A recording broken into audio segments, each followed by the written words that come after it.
자, 테슬라 실적이 나왔습니다. 지금 시간 외에서 주가가 굉장히 크게 상승하고 있는데, 자, 테슬라 같은 경우는 제가 집중 관리하는 48개 종목 중에서 여기에 있죠. 그래서 48개 종목들 중에서도 좀 더 많은 관심을 갖고 집중 관리하는 종목이라고 할 수가 있는데, 자, 실적 발표가 장 마감 뒤에 나오고 지금 현재 보시면 애프터마켓에서 주가가 12%나 급등하고 있습니다. 자, 제가 개인적으로 판단할 때는 드디어 바닥을 확인했다 라는 생각이 드는데, 이 주가가 바닥을 확인했다는 의미가 아니라 다른 의미의 바닥을 확인했다라는 의미가 있습니다. 그래서 영상을 끝까지 한번 시청해 주시면 좋을 것 같습니다. 자, 제가 집중 관리하는 48개 종목에 대해서는 실적 발표 전에 이렇게 실적 예상에 대한 프리뷰를 해드리고, 실적이 나오면 또 실적 분석을 해드리죠. 그래서 실적 프리뷰에서는 제가 이제 이런 이야기를 했었어요. 테슬라의 6주간 성장률 변화를 보면 순이익 성장률이 이렇게 하락 추세였고 매출 성장률 변화는 상승 추세였는데, 이렇게 상반되는 케이스는 보통 실적 결과가 보통 이쪽 방향으로 많이 가더라 라는 분석 결과를 말씀드렸었는데, 이번 3분기부터는 실적 발표 전 3주 동안의 변화도 같이 한번 보려고 한다는 말씀드렸었잖아요. 그래서 여기만 놓고 보면 테슬라 같은 경우는 3주 동안의 이 순이익 컨센서스 가이던스가 이렇게 상승했더라고요. 보니까. 그러니까 6주 동안을 보면은 그렇지만, 그러니까 이게 사실 굉장히 저는 중요하다고 생각하는 게, 시킹 알파에도 보시면 이렇게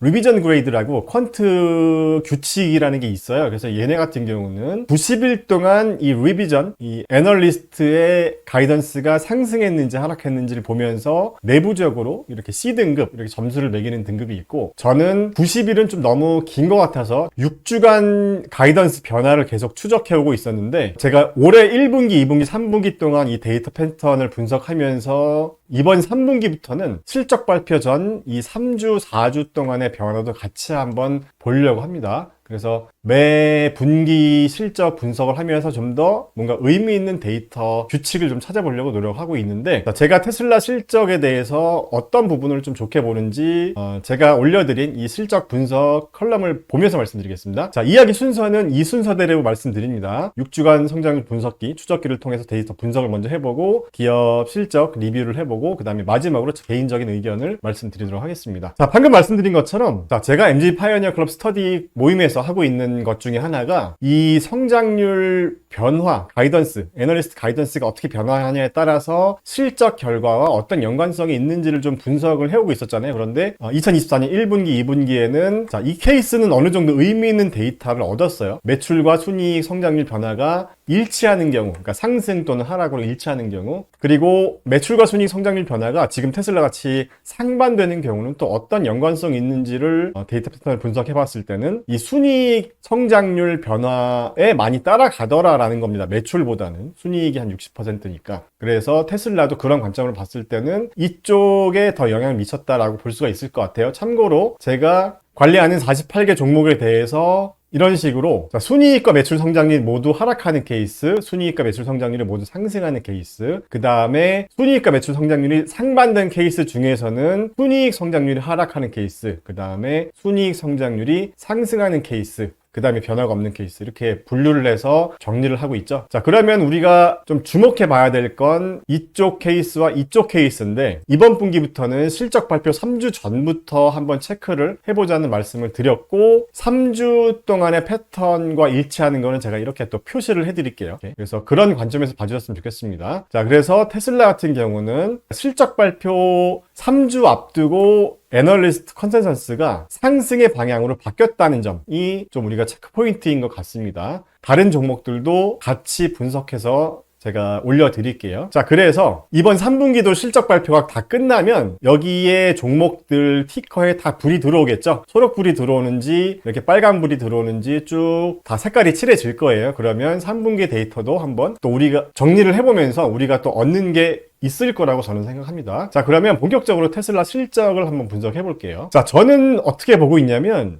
테슬라 실적에 대한 시장의 눈높이가 많이 낮아졌다고 생각해요. 테슬라뿐만 아니라 대부분의 종목들에 대해서 지난 2분기보다 시장의 눈높이가 많이 낮아졌다고 생각합니다. 실제로 S&P 500 기업들의 EPS 예상치가 2분기 때보다 많이 낮아졌다고 하더라고요. 그러니까 그만큼 기대감이 좀 낮아졌기 때문에 낮아진 기대감 대비 잘 했으니까 그걸 이제 긍정적으로 보는 것 같은데, 사실 예전 같으면 테슬라의 매출이 이렇게 미스가 나오면 가차없이 주가가 폭락했었습니다. 관심이 있는 분들은 다 아실 거라고 생각해요. 매출 성장률이 꺾인다? 테슬라 같은 성장주가 시장의 예상보다 매출이 적게 나왔다라고 하면 바로 주가가 꼬꾸라지는 경우가 많이 있었는데, 이번 경우는 좀 달랐던 게, 일단 실적 발표 전에 3분기 인도량이 나왔고 시장의 예상보다 못 미쳤어요. 그러니까 시장은 이미 매출이 예상보다 좀 부족하겠구나라는 걸 생각을 했었고, 이미 예상했다는 부분인 거죠, 이 부분은. 그런데 이제 시장이 걱정했던 부분은 바로 마진 부분입니다. 그러니까 매출이익률, 그로스 프로핏, 그 다음에 영업이익률, 순이익률, 뭐 에비타 마진, 이런 것들이 점점 이렇게 하락하는 게 아닌가 하는 우려가 있었고, 자, 지난 테슬라의 이 재무제표도 한번 보면요,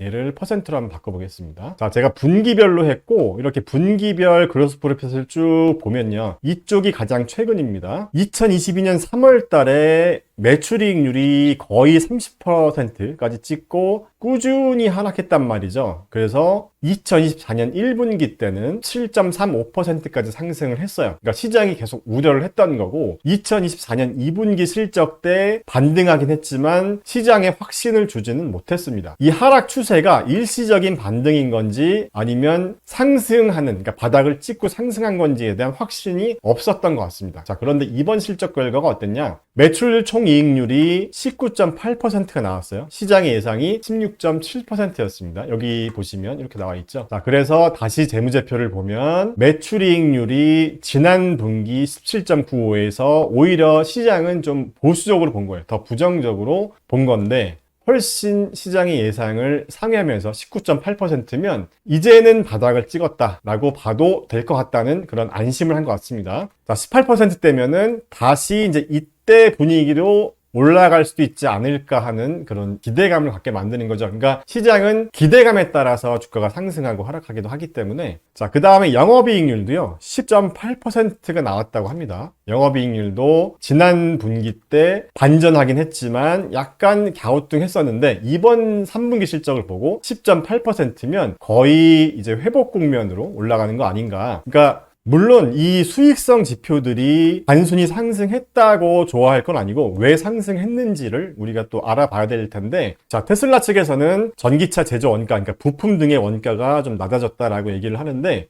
이 부분은 좀 더 신중하게 체크해 봐야 된다라는 월가의 의견도 있습니다. 그러니까 이번에 상승 반전했다고 너무 좋아할 거 없다, 이런 의견도 있는데, 일단은 가장 우려했던 부분이 이 수익성이 계속 낮아지는 부분이었기 때문에 일단 이 부분에서 안도했다라고 볼 수가 있을 것 같고, 결과적으로 2024년이 굉장히 테슬라에게는 특히 이 생산량, 인도량 측면에서는 힘든 시기였는데, 그럼에도 불구하고 전년 대비 소폭 증가할 것이다, 마이너스는 아니다 라는 얘기를 했고요. 그 다음에 시장에서 이제 관심 가졌던 부분이 저가형 전기차죠. 10월 10일 로보택시 발표 때도 이 저가형 전기차에 대한 구체적인 언급이 없어서 좀 실망하는 그런 모습이었는데, 이번 실적 때 일단은 언급을 했다고 합니다.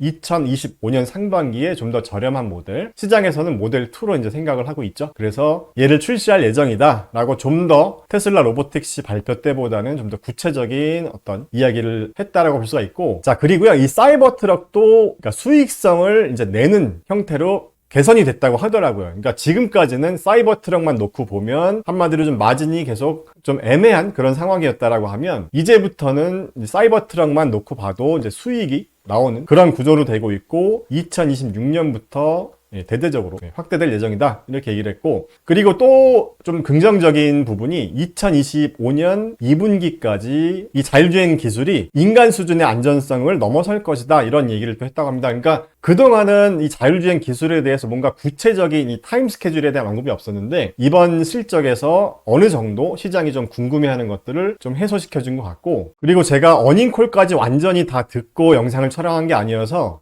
정확하게 그 다음 분기 가이던스를 얘기해 준지는 모르겠습니다. 만약에 업데이트 되는 정보가 있으면 다시 한번 올려드리도록 할게요. 이번 실적에서의 아웃룩을 좀 정리해 보겠습니다. 테슬라 같은 경우는 지금 좀 중요한 전환점에 있다라고 이야기를 하고 있어요. 그러니까 지금까지는 모델 3와 모델 Y를 좀 주도적으로 해서 자동차, 이 전기차 점유율 확장을 했다라고 하면 이 다음 파도는 이 자율주행 기술을 이용해서 이 차세대 이 차량 플랫폼으로 이 게임 체인저가 되겠다라는 걸 이제 올해 보여준 거죠. 그래서 이 부분에 대해서 내년에 좀 기대해달라라는 부분을 하고 있고, 그 다음에 이 에너지 쪽도 눈에 띄는 성장을 했더라고요. 이거는 뒤에서 다시 보겠습니다. 자, 그래서 자동차 부분에서는 이 제조, 운영 비용 절감을 통해서 계속 이 마진율을 개선해 나가면서 결국 AI, 소프트웨어, 그리고 자율주행 이쪽으로 더 마진을 확대할 것이다 라고 우리가 이해를 하면 될 것 같습니다. 자, 그리고 테슬라의 이 언박스 프로세스에 대해서는 제가 한번 영상으로도 다뤘었는데, 그러니까 쉽게 말해서 과거 방식은 이렇게 벨트를 타고 가면서 차량 부품이 하나씩 순차적으로 조립이 되는 방식이었다면, 지금 이 언박스 프로세스라는 방식은 이렇게 모듈별로 미리미리 조립을 해놓고 한 번에 뾰로롱 하고 합치는 그런 방식이라고 합니다. 그래서 이 방식이 비용 절감 효과는 그렇게 크진 않지만 이 생산 속도가 훨씬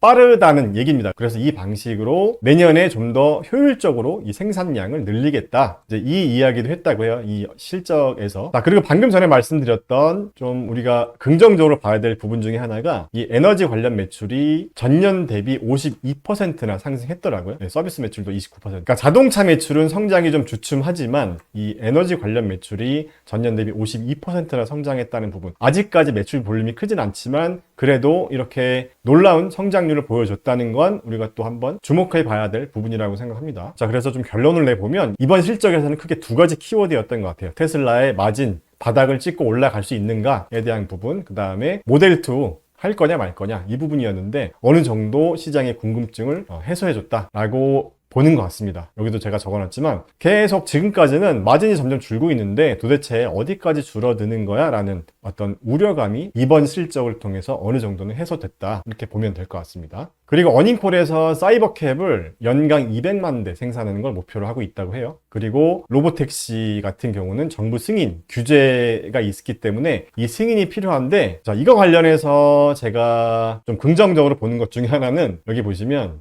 지금 트럼프의 지지율이 상승하고 있잖아요. 예. 그런데 일론 머스크가 트럼프를 지지하고 있죠. 자, 이런 얘기를 했다고 해요. 예, 민주당 대통령 후보 팀 월즈라는 분이 트럼프는 일론 머스크가 주도하는 사업에 직접적인 영향을 미치는 정부 규제를 그에게 맡기겠다고 약속했다. 자, 트럼프 승리 시 정부 계약을 통해 수십억 달러를 벌어들일 것이다, 이렇게 얘기를 했다고 하고, 트럼프도 재임에 성공할 경우 이 정부 효율성 위원회를 일론 머스크에게 맡기겠다, 위원장을 맡기겠다, 이런 얘기가 있습니다. 그러니까 이번 실적과는 별개로 이 일론 머스크가 머릿속으로 생각하고 있었던 어떤 그런 비즈니스에 대해서 좀 복잡한 정부 규제들을 좀 쉽게 해결할 수 있는 그런 측면에서 이 트럼프와 연대가 좀 긍정적인 방향대로 흘러가고 있는 게 아닌가 하는 생각이 또 들더라고요. 마침 트럼프의 지지율이 올라가고 있기 때문에. 자, 여러분은 어떻게 생각하시는지에 대해서도 좋은 말씀 댓글로 남겨주세요. 자, 오늘 영상은 여기까지입니다. 감사합니다.